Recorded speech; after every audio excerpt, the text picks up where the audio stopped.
नमस्कार बच्चों, गणित कक्षा में एक बार आपका फिर स्वागत है। तो हम कल 8वीं प्रश्नावली के 5 तक प्रश्न ले चुके थे। आज हम शुरू करते हैं 5वें प्रश्न। तो ये 5वां प्रश्न हमारे सामने है। तो आप देख रहे हैं कि इसमें एक नदी के ऊपर एक पुल नदी के तट से 45 डिग्री का कोण बनाता है। तो देखो ये तिरछा पुल हो गया जो यहाँ पर कितने डिग्री का कोण बनाता है, ये 45 डिग्री का कोण बनाता है। यहाँ पर ये 45 डिग्री कोण हो गया और ये हो गया आपका पुल। ठीक है, तो कह रहा है कि पुल की लंबाई 150 मीटर है। तो बच्चों ये जो लंबाई है ये कितनी है, 150 मीटर है।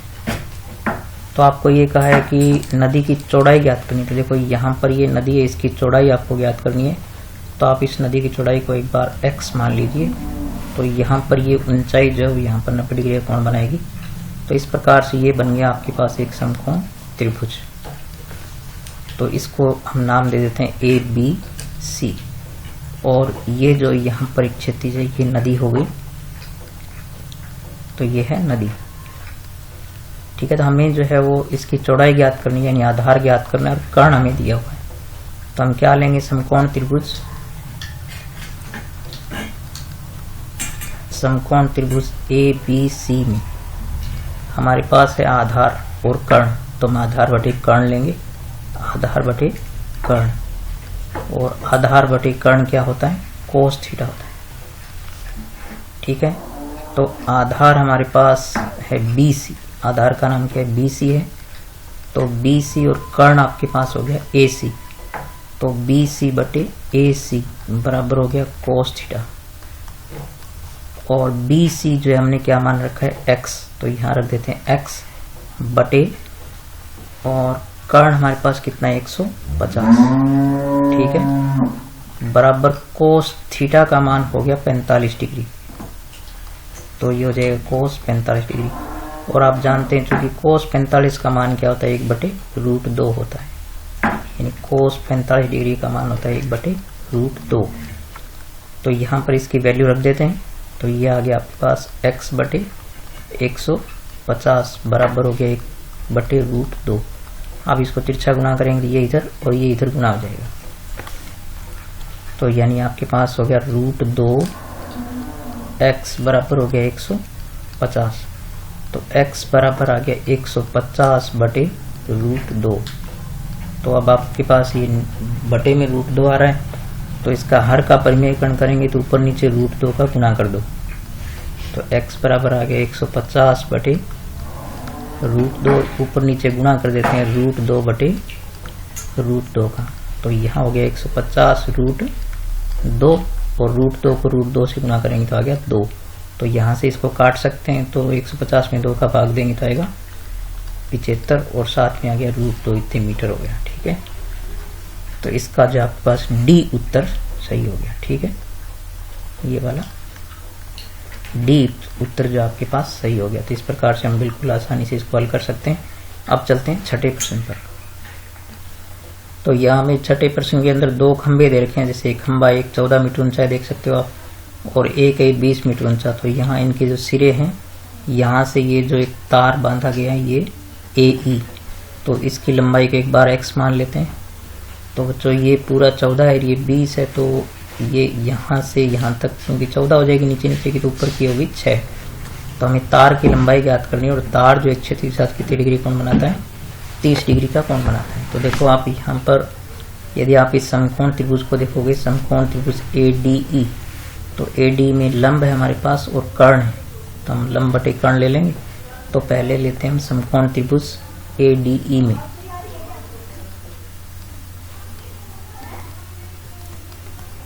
समकोण त्रिभुज ADE में लंब बटे कर्ण। तो लंब बटे कर्ण क्या होता है, साइन थीटा होता है। तो लंब हमने नाम दिया इसको, लंब का क्या नाम है, DE। तो ये हो गया DE और कर्ण हो गया बच्चों AE। तो DE बटे AE बराबर हो गया साइन थीटा। और DE हमारे पास कितना है, ये DE आप देख सकते हैं 6 है। तो ये हो गया 6 और AE हमें ज्ञात करना है। तो हो गया x और साइन थीटा जो है वो कितना है, 30 डिग्री है। तो इस प्रकार से sin 30 का मान क्या होता है 1/2 होता है, हम सारणी में देख सकते हैं। तो यहाँ पर आ जाएगा आपके पास 6/x बराबर हो गया 1/2। तो तिरछा गुणा करेंगे तो x एकम x और 6 दूनी 12, तो x बराबर हो गया 6 गुणा 2, तो x बराबर आ गया 12 मीटर। तो इस प्रकार आप देख सकते हैं कि इसका ए वाला जो पार्ट है वो सही है। ठीक है, तो इसी प्रकार से हम लेते हैं आगे 7वां प्रश्न। तो 7वें प्रश्न में देख सकते हैं बच्चों, ये मीनार है, खड़ी ऊर्ध्वाधर मीनार हो गई है।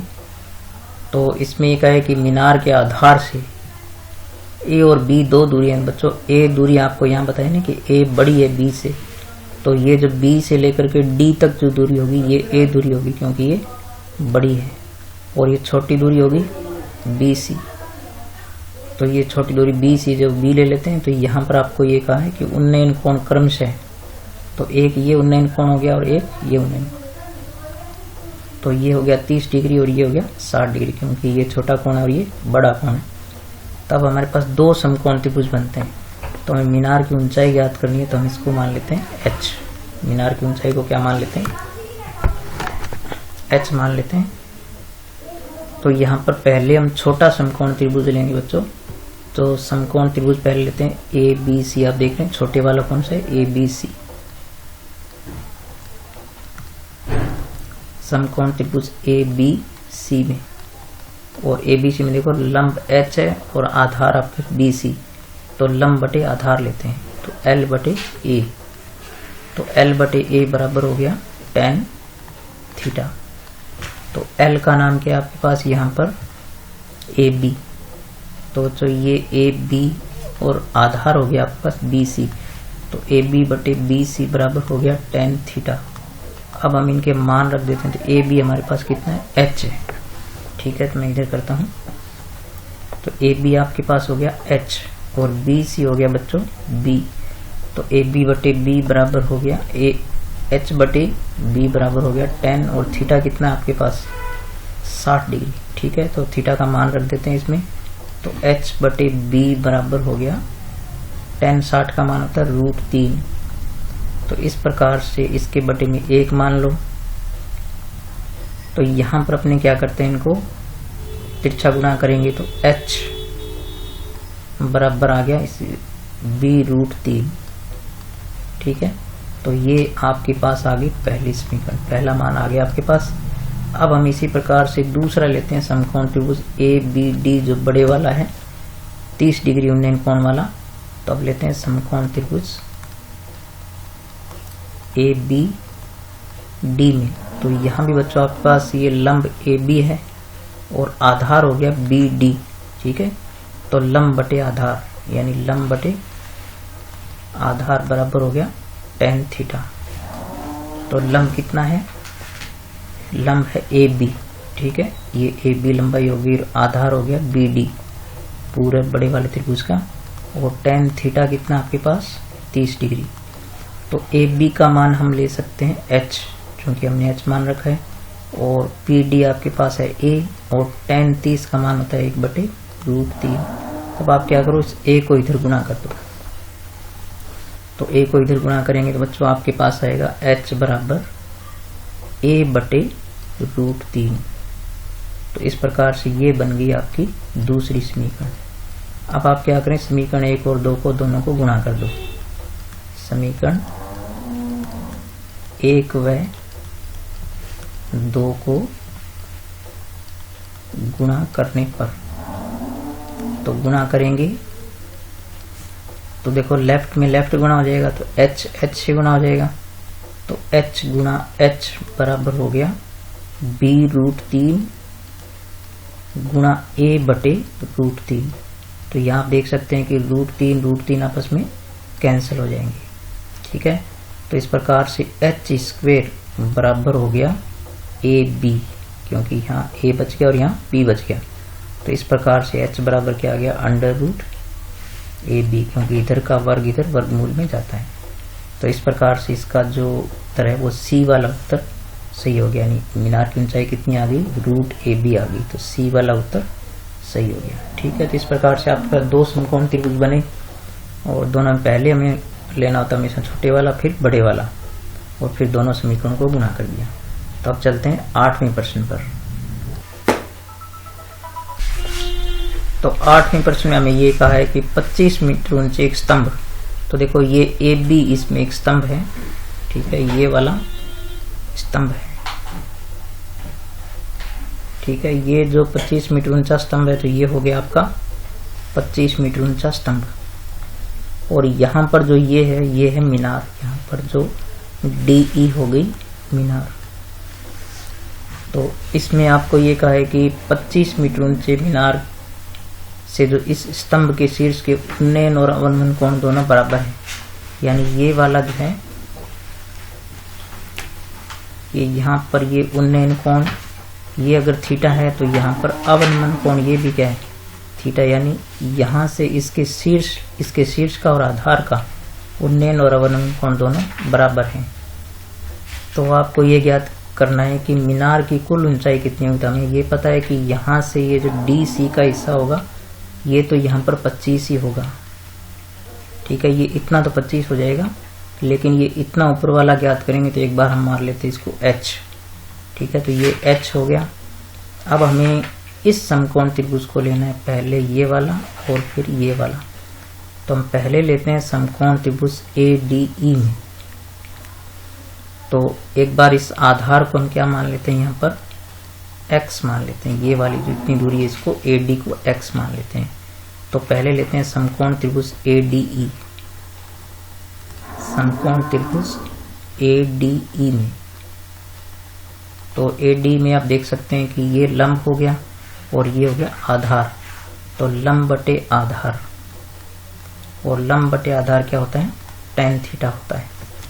तो लंब हमने मान रखा है H और आधार हमने मान रखा है x, ठीक, H बटे x बराबर हो गया tan थीटा, ठीक है, ये आपकी पहली समीकरण होगी। इसी प्रकार से हम त्रिभुज लेते हैं ADC।